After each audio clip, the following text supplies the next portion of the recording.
कि इस देश में देश को ऑपोजिशन चाहिए, लेकिन इस टाइप का ऑपोजिशन नहीं चाहिए कि हम देश ऑपोजिशन बन जाए। अब मैं ये सोमनाथ भारती की बात मैं समझ सकता हूं कि इनको टमाटर के दाम मालूम नहीं है। हो सकता है धुरंधर के टिकट ब्लैक में कितने मिल रहे हो, 10 का दो 10 का दो, ये शायद पता हो। लेकिन मैं इन्होंने जो एप्स्टीन पे बात कही ना, उस पर 30 सेकंड बोलना चाहता हूं। मैं इनकी बात से सहमत हूं, सोमनाथ जी से, कि गवर्नमेंट को एप्स्टीन पे क्लैरिफिकेशन देनी चाहिए कि मोदी का नाम, राहुल गांधी का नाम और सोनिया गांधी का नाम क्यों आया है, क्या तात्पर्य है। स्पेशली सोनिया गांधी का नाम और राहुल गांधी का नाम क्यों आया है, ये गवर्नमेंट को बताना चाहिए। और ये जो झूठ फैलाया जा रहा है कि एप्स्टीन ने कहा कि मेरी एडवाइस दी गई, ये माई लगा दिया, ये सरासर गलत है, डेफेमेटरी है। और अब तक अगर इस गवर्नमेंट में जितनी भी सेंस होती, ये जयराम रमेश और खेरा जी जो है उनको सू कर दिया होता, क्योंकि एप्स्टाइन ने ये कहा भी नहीं है कि मेरी एडवाइस मोदी जी ने मानी है, नहीं कहा, ये झूठ बोल रहे हैं। तहसीन पूना वाला जवाब दें, तहसीन पूना वाला जवाब दें। एग्जॉटिक ट्रिप्स पढ़ा है नाविका जी, मैं इस फाइल के मुद्दों पे नहीं, मैं कुछ और आपको बताना चाहता हूँ। ये तस्वीर देश की जनता देखे। ये आदरणीय प्रधानमंत्री मनमोहन सिंह जी बोल रहे थे और भाजपा के सांसद उनके बेंच के पास खड़े थे, और मैं आनंद से एक चीज पे बिल्कुल और चिल्ला रहे थे और हंगामा कर रहे थे। मैं आनंद से बिल्कुल इत्तेफाक रखता हूँ। जिस पार्लियामेंट के अंदर मार्शल्स है, जिस पार्लियामेंट के अंदर 200 से अधिक एमपीज है, अगर 70 से अधिक साल के बाद हमारे देश के पार्लियामेंट के अंदर देश के प्रधानमंत्री बोल नहीं सके, तो ये पार्लियामेंट, स्पीकर और प्रधानमंत्री की असफलता है। अगर कोई कांग्रेस का एमपी, मैं कांग्रेस का वोटर हूं, मेरे प्रधानमंत्री को मारने की हिम्मत करता है, उसका नाम रिलीज कीजिए और उस पर क्रिमिनल एक्शन लीजिए। पार्लियामेंट में बोलने की इम्यूनिटी है, मारने की नहीं। दूसरी बात नाविका जी, तहसीन पूनावाला जी, मोदी तेरी कब्र खुदेगी, मोदी तेरे बोटी बोटी होंगे, मोदी मरता क्यों नहीं, ये कितनी बार कहा गया है, कितनी बार कहा क्या है? Is this not expression of intent? मैं पूछना चाहती हूं, मौत का सौदागर से लेकर पता नहीं क्या क्या कहा गया। लेकिन नीलाद्री भट्टाचार्य जी, विवेक शुक्ला इंदौर एमपी से पूछ रहे हैं, प्रधानमंत्री पर सुनियोजित अटैक का प्लान वाले किस मुंह से लोकतंत्र और संविधान बचाने की बात करते हैं, ये पब्लिक पूछ रही है।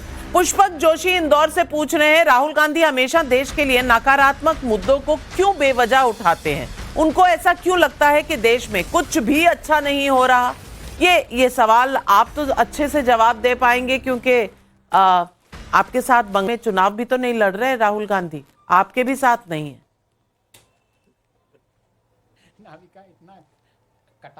देखिए, बंगाल में राहुल गांधी के साथ हम लोग चुनाव नहीं लड़ रहे, ये सच्ची है, क्योंकि ममता बनर्जी ने डिसाइड किया कि 294 सीट पे हम लोग अकेले आराम से ही अपने से ही लड़ेंगे। दूसरी चीज, ये जो प्रधानमंत्री की बात को लेके इतनी छेड़खानी हो रहा है, ये तो प्रधानमंत्री इज बेसिकली भाग गए, उनके पास कोई जवाब था नहीं। पहले 2 दिन वो छुपे रहे, वो और अमित शाह, क्योंकि ममता दीदी दिल्ली में थे और दिल्ली पुलिस ने बहुत कोशिश की कि उनको रोक लिया जाए। और तीसरे दिन जब ये सब क्वेश्चंस आए, जनरल नवराने की किताब एप्स्टीन फाइल्स, मेरा ये प्रश्न है कि गिरिराज प्रसाद अगर कोट कर सकता है अनवेरिफाइड सोर्सेस से, तो राहुल गांधी क्यों नहीं कोट कर सकता है? एक रूल की 2 तरीके की व्याख्या कैसे हो सकता है? एक चीज की एक ही इंटरप्रिटेशन होना चाहिए। गिरिराज प्रसाद कोट कर सकता है, but Rahul Gandhi can not quote it. और ये कौन सी थी? सरकार जवाब दे कि जनरल नवराने को उस समय पॉलिटिकल इंस्ट्रक्शंस थे या नहीं थे। कैरावल मैगजीन में बहुत अगर मान भी ले थे तो जो उचित था वो करो, ये बोल तो दिया प्रधानमंत्री ने। और क्या आप चाहते हैं कि प्रधानमंत्री सारे इन्फेंट्री को कौन से पोजीशन में है, कौन से हथियार उठाने हैं, ये बताने जाएंगे, या वो जनरल जी का काम है? और जनरल साहब ने अपनी किताब में ये कहीं नहीं लिखा, कहीं भी नहीं लिखा। उन्होंने ये जरूर कहा कि मैं अकेला था, पर अकेला जनरल ही तो सारी फौज को संभालता है। उन्होंने ये कभी नहीं कहा कि उन्होंने कहीं क्रिटिसाइज किया प्रधानमंत्री को। शिवम त्यागी जी, इसलिए मैं आपसे भी पूछती हूं कि आपने राहुल गांधी को अपना वक्तव्य देने क्यों नहीं दिया? देने देते तो आपका जवाब भी होता और करारा जवाब होता, कम से कम ये मुद्दा हमेशा के लिए बंद तो हो जाता।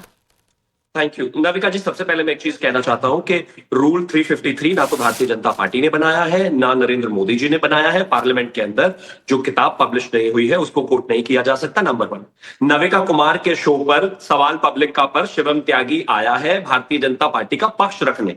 मेरे को यही कहकर भेजा है मेरी पार्टी ने कि जो ठीक लगे, जो उचित लगे, अगर डॉक्टर रंगनाथन कुछ बोले तो उनको कैसे जवाब देना है आप तय कर लो, तहसीन पूनावाला कैसे पूछेंगे वो आप तय कर लो, नविका जी आप तय करना। अब मैं फोन कर करके बार बार उनसे नहीं पूछ सकता, ना ही पूछने की आवश्यकता है, क्योंकि मुझे लगता है कि मेरी विजडम और फाइन सेंस ऑफ जजमेंट पे मैं वो डिसीजन लूंगा, यही बोला गया है। अब आगे एक और चीज कहना चाहता हूं, जहां तक बात इस तरह की है कि अलग अलग लोगों ने अलग अलग जगह पर कोट किया, मैं तो मानता हूं कि कोट करना चाहिए, लेकिन एक बात को लेकर जनरल नरवणे जी ने बिल्कुल साफ कहा है कि एक भी इंच जमीन नहीं गई है। इस बात को समझ में नहीं आ रहा। और दूसरी बात, सोमनाथ भारती जी जब बात कह दी तो कह दी ना, कितनी बार एक बात कहने पड़ेगी। और मेरा सवाल सिर्फ ये, मेरा रंज सिर्फ ये है एज सिटीजन ऑफ इंडिया कि भाई सवाल पूछते हो बैठ के सुन तो लो जवाब, ताकि काउंटर क्वेश्चन कर सको। मैदान खाली छोड़कर क्यों भाग जाते हो? नाविका जी, मैं ये सुन के बड़ा हैरान हूं कि 353 रोकता है। 353 ये कहता है कि जी कोई डिफेमेटरी स्टेटमेंट या इंक्रिमिनेटरी स्टेटमेंट किसी के बारे में आप बगैर एडवांस नोटिस के नहीं बोल सकते। तो ये डिफेमेटरी कैसे हुआ? एक जनरल जिन्होंने आर्मी को लीड किया है, देश की रक्षा किए 3 साल, क्या उनका स्टेटमेंट डिफेमेटरी है? क्या उनका स्टेटमेंट इंक्रिमिनेटरी है? तो मुश्किल क्या हो रहा है? आनंद रंगनाथन सोमनाथ भारती जी के सवाल का जवाब दें। वो समझते हैं कि देखिए, सोमनाथ भारती जी एक बहुत विद्वान लॉयर हैं, मैं इनके एक फ्रैक्शन का भी नहीं हूं, लेकिन इतना मैं भी जानता हूं सोमनाथ जी कि आप भी जानते हैं कि अगर कोई बुक डिफेंस मिनिस्ट्री वेट कर रही है ताकि उसमें पूरा छानबीन करके देखे कि कोई भी ऐसा स्टेटमेंट ना हो जो कि हमारी नेशनल सिक्योरिटी को कॉम्प्रोमाइज कर दे, और किसी ने वो पब्लिसाइज कर दिया तो वो official secret. Somnath ji please, देखिए बहुत गलत बात है। सोमनाथ जी, नाविका प्लीज। जी बिल्कुल, वो ऑफिशियल सीक्रेट एक्ट का उल्लंघन है। और सिक्योरिटी के मामलों में ये एलिमेंट्री माय डियर वॉटसन होता है। लेकिन इतना अगर नहीं पता और इतने बड़े बड़े पॉलिटिशियन बन जाते हैं, नेता बन जाते हैं, तो मैं कई बार सोचती हूं कि इससे ज्यादा तो पब्लिक को पता है। हमने इसीलिए पब्लिक से सवाल पूछा और एक सर्वे किया, गद्दार से लेकर मोदी तेरी कब्र खुदेगी तक मोदी ने दिया जवाब। क्या इसलिए विरोधियों ने सदन से वॉकआउट किया? 18,000 लोगों ने इस पर जवाब दिया। 87%, 87% लोग कहते हैं हाँ इसीलिए भाग गए। नहीं कहने वाले 9%, कह नहीं सकते 4%।